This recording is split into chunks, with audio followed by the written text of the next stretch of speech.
नमस्कार दोस्तों, कहानी शुरू होने से पहले बस एक बात याद रखिए। मार्गशीर्ष के एक गुरुवार को एक गरीब बहू ने सिर्फ एक दीपक और थोड़ा सा आटा चढ़ाया था और अगले ही दिन उसका सोना आंगन सोने चांदी और अनाज से भर गया था, क्योंकि माँ के अनुसार भाव बड़ा है, भोग नहीं।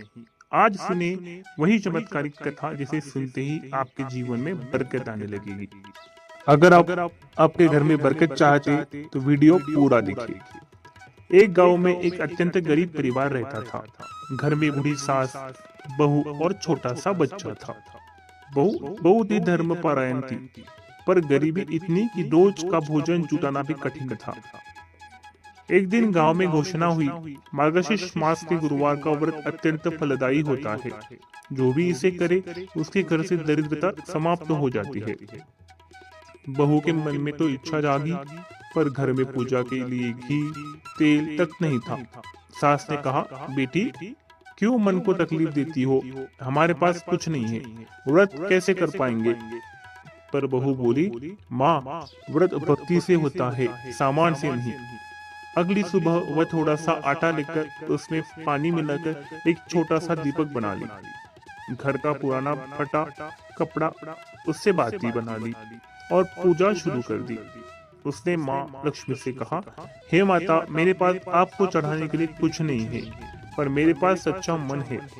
आज आपका यह दीपक स्वीकार कर लीजिए। दृढ़ भक्ति से उसने व्रत किया और कथा सुनी। रात को अचानक आकाश में तेज प्रकाश हुआ और स्वप्न में माँ लक्ष्मी प्रकट हुई। माँ बोली, बेटी, जिस घर में कंगाल मन नहीं बल्कि कृतज्ञ मन के दीपक से उजाला होता है, वहाँ मैं स्वयं निवास करती हूँ। कल सुबह देखना, तेरी गरीबी खत्म हो गई है। अगली सुबह जैसे ही बहू उठी, देखती है आंगन में अनाज की बोरियों का ढेर लगा है, गहनों से भरी पोटली, और घर में अद्भुत प्रकाश फैला हुआ है, जैसे माँ स्वयं आई हो।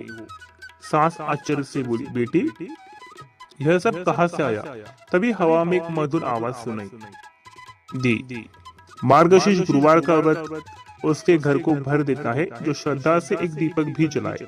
उस दिन से वह परिवार संपन्न हो गया, उनकी गरीबी दूर हो गई और गांव में यह कथा फैल गई कि मार्गशीर्ष गुरुवार का व्रत सच में माँ लक्ष्मी को घर लाता है।